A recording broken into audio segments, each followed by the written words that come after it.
Thanks for staying with us right here on Bernama TV. I'm Jessie CHAHAL. You're watching Bernama World. Just last weekend, the 47th ASEAN Summit took place, and one of the biggest highlights was the visit of the US President Donald Trump to Kuala Lumpur. Yet, behind these handshakes and joint statements lie a larger question. What does this visit really mean? Not just for Malaysia, but also for ASEAN as a whole. Well, to explore this new chapter and what it could mean, sitting with me today in the hot seat is the US Ambassador to Malaysia, His Excellency EDGARD KAGAN, joining me right now. Your Excellency, welcome to the program. It's really good to speak to you. It's been a busy week, perhaps a busy few weeks until ASEAN, and now that the dust has settled, what are some feelings or thoughts are going through your mind about what has just happened with the success of ASEAN and, of course, President Trump's visit to Malaysia?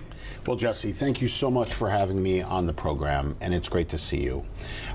It's a good question, and it's one I've asked a lot. I would just note that for us, the visit, and for me, the visit still sort of continues because we have the ASEAN Defense Ministers meeting, and our Secretary of War, Pete Hegseth, is here right now. So I'm not completely over the ASEAN week. However, I am incredibly happy, and I think my team at the embassy and I think people in the White House, at the State Department, across Washington, are incredibly elated at what an outstanding visit this was. I can tell you, Ambassador, while President Trump or the Air Force One was touching down on Kuala Lumpur soil, many of us here were waiting with bated breath. How would it all unfold? What would it mean for that welcome? And what would be some of the first few things or actions, gestures we would see? We see both the Malaysian and the US flags being waved. We see, of course, President Donald Trump do a little jiggle there, which of course caught a lot of attention. But we did see him come across as genuine, and Prime Minister Anwar Ibrahim really stepping up as well to the grandeur of this visit. What did President Trump say to you before he left about the visit here to Malaysia? He was so elated about the visit. And I think you can see that not just in what he said to me, and I had the great privilege of being there when the Prime Minister came by to say goodbye to him, and he said to the Prime Minister as well, but also he's continued to say that in the subsequent stops in Japan, That's right. in Korea. He keeps talking about what a great visit he had, how much he got along with Prime Minister Anwar, and how happy he was to get a chance to come to Malaysia, and how proud he is of the work we did together.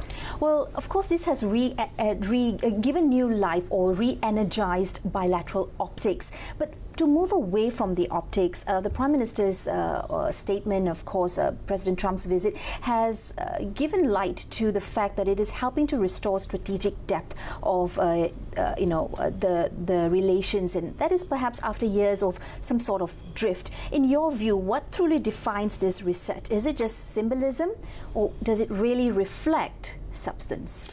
I think that it's both. I think you have to be very careful because in many ways, symbolism matters. I would argue that the substance of the relationship has been better than the symbolism for some time.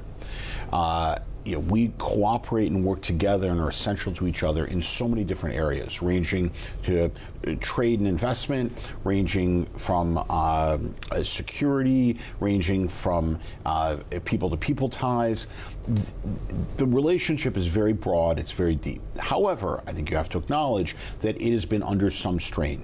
And what was great about this was that we were able to make very important substantive progress in areas that matter tremendously to both countries and to the people of both countries, while at the same time we saw engagement between the leaders that helped celebrate what is best, I think, about both countries, and that really highlighted Malaysia.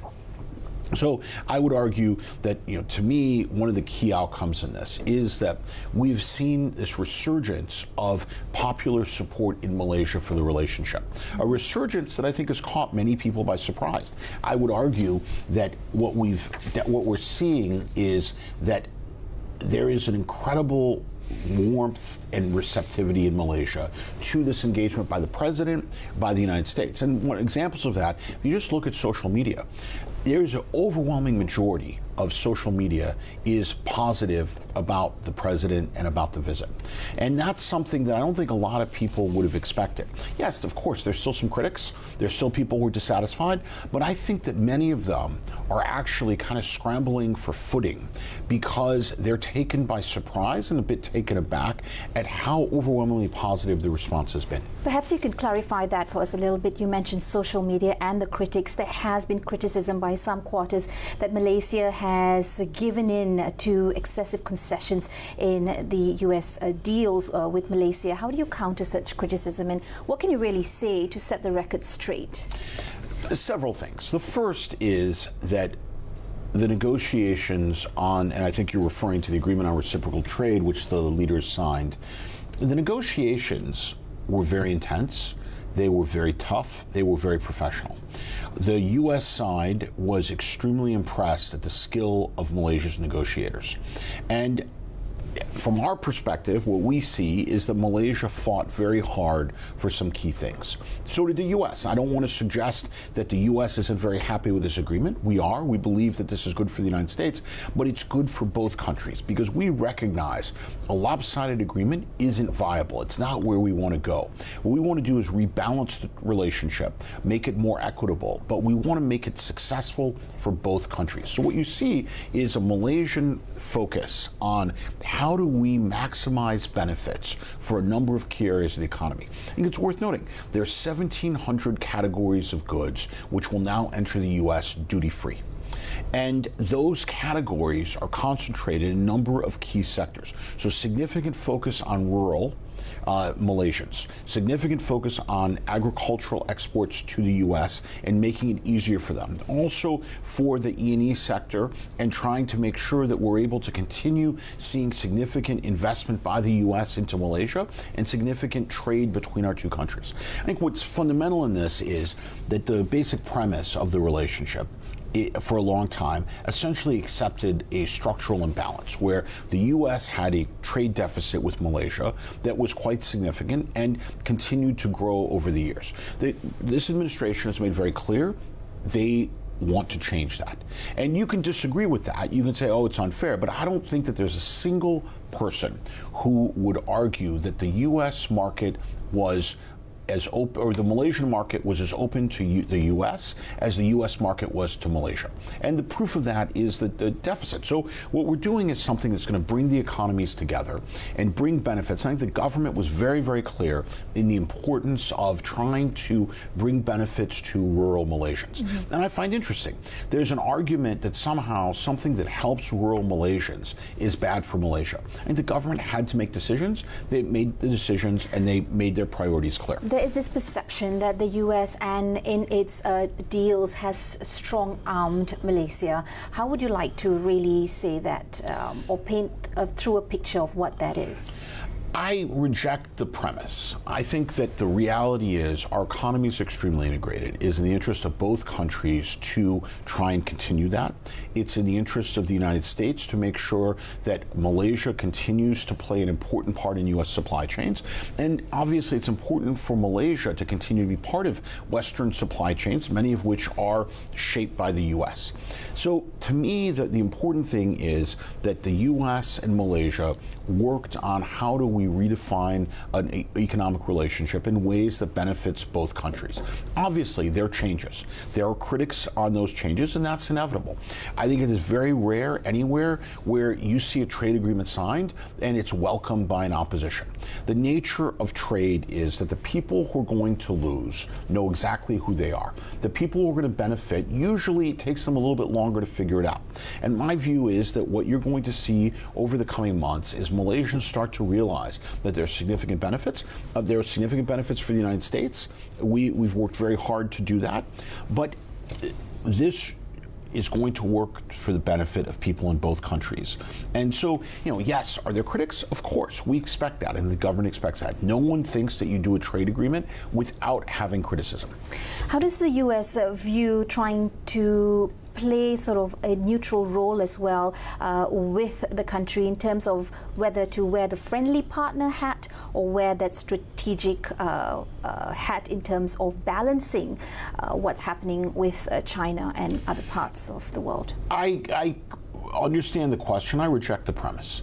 The U.S. has been a strong partner to Malaysia since the first day of Malaysia's independence, when the U.S. was the second country to recognize Malaysia's independence, while Malaysia was fighting a communist terrorist movement.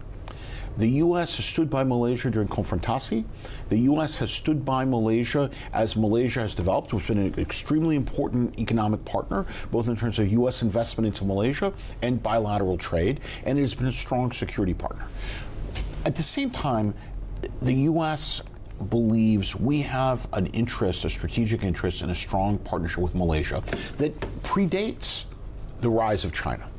So I would argue that even if you had a completely different China, one that was a responsible international citizen, one that didn't pressure its neighbors, one that did not bully the countries around it, we would still have a compelling interest in a strong and close relationship with a sovereign, successful, democratic, and prosperous Malaysia. Does President Trump have a renewed view of Malaysia and what she can offer to the rest of the world prior to his visit here? I think President Trump came here for a number of reasons. One is he recognizes that the Indo-Pacific is critical for the United States. And that's something you could see in his first term. It's something that you can see this term. He recognizes that it is in the U.S. interest to engage successfully with Southeast Asia. We have strong historical ties here. We have strong economic ties. We have close partnerships, 2 treaty alliances. In a region that I think most people would agree is extremely important to the global economy and will only become more important in the next 30 years. So the president understands that. I think he came to Malaysia both because of that, but also because of his focus on the Cambodia-Thailand conflict and his recognition of the incredibly important role that Malaysia has played, and under the Prime Minister's leadership, in coming to an agreement that hopefully, when we believe, will end the conflict if it's implemented fairly. This is one of the highlights that came out of the 47th ASEAN Summit, that is the KL Peace Accord, or the Cambodia-Thailand peace deal that was signed by both leaders of Cambodia and Thailand, and witnessed and observed by President Trump and Prime Minister Anwar Ibrahim. Definitely a highlight there. President Trump also did say that Malaysia was instrumental in striking this deal. Moving on from that, let's go into trade, technology, and some real economy points here in the area of supply chain and green transition as well. It does make Malaysia as a partner, strategic partner for the US. Can we conclude that Washington will not impose any sectoral tariffs on semiconductors at this point? Oh, you're good, Jesse. You're good. A couple of things. First of all, we have an agreement on reciprocal trade. The agreement is very clear on what it covers and on what it doesn't cover. The idea of that Malaysia plays a critical role in U.S. supply chains when it comes to semiconductors is very well understood and very well accepted. I don't want to prejudge the results of the current Section 232 investigation, and it would be inappropriate for me to do so, and more importantly, very unwise. But on national TV. Yeah, exactly. But I think that the key thing is, if you take a step back, Malaysia plays an absolutely critical role in global and U.S. supply chains when it comes to technology and particularly semiconductors. Regardless of what happens, I don't think that's going to change. And I think that what you saw, and the fact that Malaysia is one of the first 2 countries, and frankly, I will say that the very sad passing of the Thai Queen Mother forced us to change the schedule, and in doing that forced me to change my talking points. I was going to be able to say that Malaysia was the first country to sign an agreement on reciprocal trade with the United States, but then we had to change the schedule and put the peace accord signing first in order to allow Prime Minister Anutin to get back for funeral events in Thailand. So now Malaysia is the second. So I say it's one of the first 2. But the fact that Malaysia is such an important priority for the U.S., that we devoted so much time and energy to negotiating this agreement, is a reflection of our understanding of how critical Malaysia is. So I think that regardless of what happens in the 232's investigation, regardless of what happens on a sectoral basis. I can't imagine a world where Malaysia isn't a critical partner for the United States and where the United States doesn't recognize that we have a strong and compelling interest in finding ways to strengthen that. Well, from that, there is also a point of contention that the U.S. may, or rather may, further encourage a sort of a dependency loop with some of these trade deals with the country. How do you set that record straight yet again, so that it does that it integrates seamlessly into our economy and part of our trade deals, rather than having emerged a new dependency loop? I've heard that. I have to admit, I'm not very smart. So I don't quite understand what dependency loop really means. I notice that it's one of these things that gets thrown around. My view is what we saw in April was a sense of deep concern in Malaysia about what is going to be the economic impact on Malaysia of U.S. tariffs. What is going to happen to the world economy? And there was a broad consensus that Malaysia needed to reach an agreement with the United States. At that point, when it looked like there was going to be nothing but trouble, I didn't hear anyone saying dependency loop. My view is that it is in Malaysia's interest to remain closely integrated in U.S. and Western supply chains. I mean, and I've said this before, I'll say it again. I am not aware of any company which has moved production from China to Malaysia because it is seeking to export to China. Companies are coming to Malaysia because of Malaysia's broad and deep integration into global and particularly Western supply chains, many of which are anchored by the United States. So, do I want to see that continue? Absolutely. Do I think that's a dependency loop? No. Malaysia's doing what makes sense for Malaysia. We're doing what makes sense for the United States. I think that U.S. investment in Malaysia, Malaysia's integration into global supply chains, has brought tremendous prosperity for many, many Malaysians. I think it's in all of our interest to look for ways to continue that. It should be done on terms that both countries want, but where both countries respect each other, where both countries recognize that we have differing interests and we seek to advance those interests. Okay, let's talk a little bit about the U.S. Investors and more investment here in the country. We're looking at more factories, or is it just more talent exchanges? And are American companies willing and confident to invest and develop here? Especially, we look at the critical rare earth. Of course, that is something that is on the hot list right now as well. So I would put rare earths in a slightly different category because, we've had American companies coming to Malaysia for well over 100 years. And we have companies like ExxonMobil, who's first started coming to what's now Malaysia in the 1880s and 1890s. We had American investors coming into rubber and tin. We had also American demand supporting the investments into rubber and tin that helped develop Malaysia. We had a very close partnership in oil and gas between American companies and Petronas. And we've obviously had a tremendous amount of investment into technology in the E&E sector.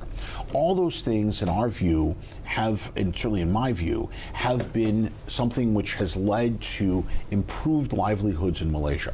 And what I'm proud of is when you look at how many Malaysians there are who've started companies, who are playing important roles, particularly in the tech sector, who've worked at American companies. And at the same time, when you look at American companies, you can see the CEOs of Broadcom and Intel, two of the biggest technology companies in the US, are Malaysians. And that's something that I think reflects the fact that American companies have given opportunities to Malaysians, have seen Malaysia as a source of tremendous talent, and Malaysians have been given very fair opportunities to succeed in those companies. So I think that the key thing is we're going to keep building that out. I think you can expect to see continued investment in manufacturing, particularly in technology. You can see continued investment into the digital space. In particular, you've seen the massive investments announced by American companies in AI, in data centers, and in further expanding their digital footprint in Malaysia. I think those things reflect the strengths of the Malaysian economy, the strengths of the Malaysian ecosystem that surrounds technology, and those are things that we want to promote. And what are you saying to those who are looking outwardly into the country to gain their confidence in terms of the landscape to do business here? Do you feel that there's still a lot of interest to build here on in Malaysia?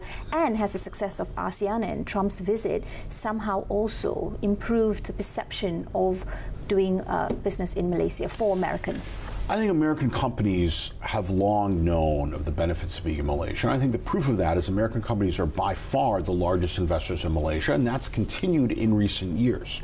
The last 5 years for which we have data, American companies continue to be the largest investors in Malaysia. It reflects their confidence in Malaysia's environment, the talent, the ecosystem, rule of law. All those things are really important.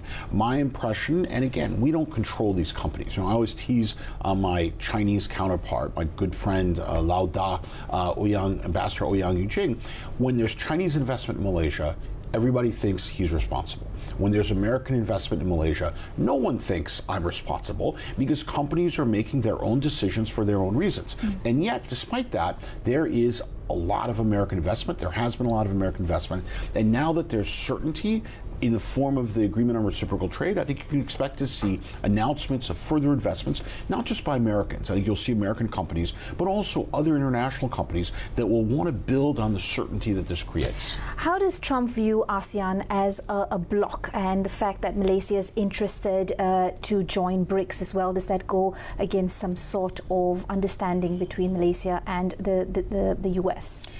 I'll be very candid. I did not speak on the latter issue with the president. I think the president recognizes the importance of ASEAN to engaging in Southeast Asia. And I think it's fair to say the president's view is that bilateral relationships matter tremendously. From an American perspective, our assessment is that if you want to engage effectively in Southeast Asia, you need to engage bilaterally and with ASEAN, because ASEAN is so important to the nations of Southeast Asia. So I think what you saw in many ways was a very good example of that. On one hand, a bilateral peace with Malaysia, a grouping of Cambodia, Thailand, Malaysia, and the United States working together to solve a problem in the region and address a problem. Malaysia representing ASEAN as well as itself.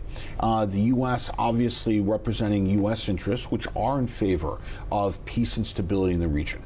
And Cambodia and Thailand each trying to find a way to address longstanding concerns. So you had a strictly bilateral peace. You had a number of pieces that were the U.S., as part of this, the U.S. signed an ART with Cambodia.